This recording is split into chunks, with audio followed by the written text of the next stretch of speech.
Hello, friends. If the Renaissance were a grand symphony, then Raphael's paintings would be its most elegant and harmonious notes. While Michelangelo captured raw power and Da Vinci embodied boundless curiosity, Raphael mastered something else: grace, balance, and harmony.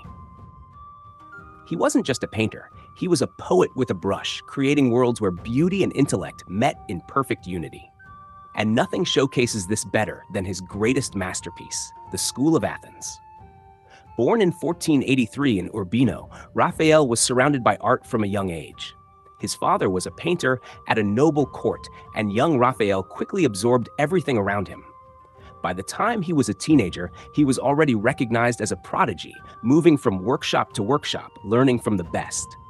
But it was in Florence, the heart of the Renaissance, where Raphael truly flourished, studying the works of Leonardo and Michelangelo and refining his own unique style. Then came the moment that changed his life forever. In 1508, at just 25 years old, Raphael was invited to Rome by Pope Julius II. His task? To decorate the Pope's private library in the Vatican. Now, this was no ordinary library. It was a room meant to symbolize human knowledge, philosophy, theology, and the arts. And Raphael, with his talent for capturing grand ideas in beautiful form, was the perfect artist for the job. Among the many frescoes he painted in this grand space, one stood out above all: the masterpiece known as the School of Athens. If there was ever a single image that captured the spirit of the Renaissance, this was it. Imagine stepping into a grand hall filled with the greatest thinkers in history: Plato, Aristotle, Socrates, Pythagoras, Ptolemy, all engaged in deep conversation, debating the mysteries of the universe. That's what Raphael painted. But here's the genius part. These weren't just historical figures. Raphael blended past and present, painting the faces of real Renaissance artists and scholars onto these ancient philosophers. At the center, Plato and Aristotle walk side by side, representing two different ways of thinking. Plato, pointing to the sky, symbolizes abstract ideas and the world of forms.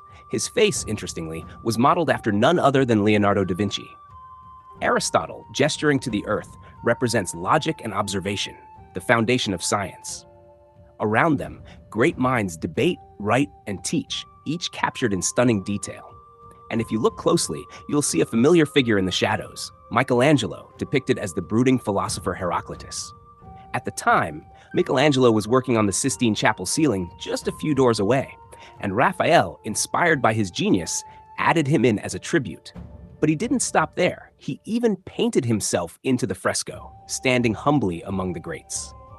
What makes the School of Athens so breathtaking isn't just the figures, but the way Raphael constructed the entire scene.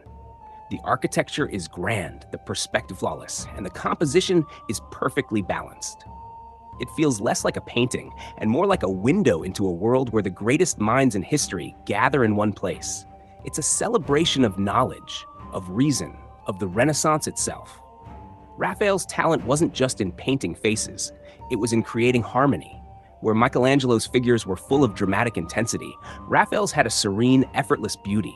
His colors were soft yet vivid, his figures dynamic yet graceful. His work captured not just how the world looked, but how it felt. Tragically, Raphael's brilliance was cut short. He died at just 37, leaving behind a legacy that most artists couldn't achieve in a lifetime. Yet, even in such a brief career, he changed the course of art forever. His influence stretched far beyond the Renaissance, inspiring painters for centuries to come. And the School of Athens? It remains one of the greatest artistic achievements of all time. A masterpiece that reminds us of the power of knowledge, creativity, and human potential. But while Raphael mastered harmony on canvas, another Renaissance genius shaped harmony in stone. In our next episode, we step into the world of Renaissance architecture, from Brunelleschi's breathtaking domes to Palladio's timeless elegance. So stay tuned, friends. The Renaissance is far from over.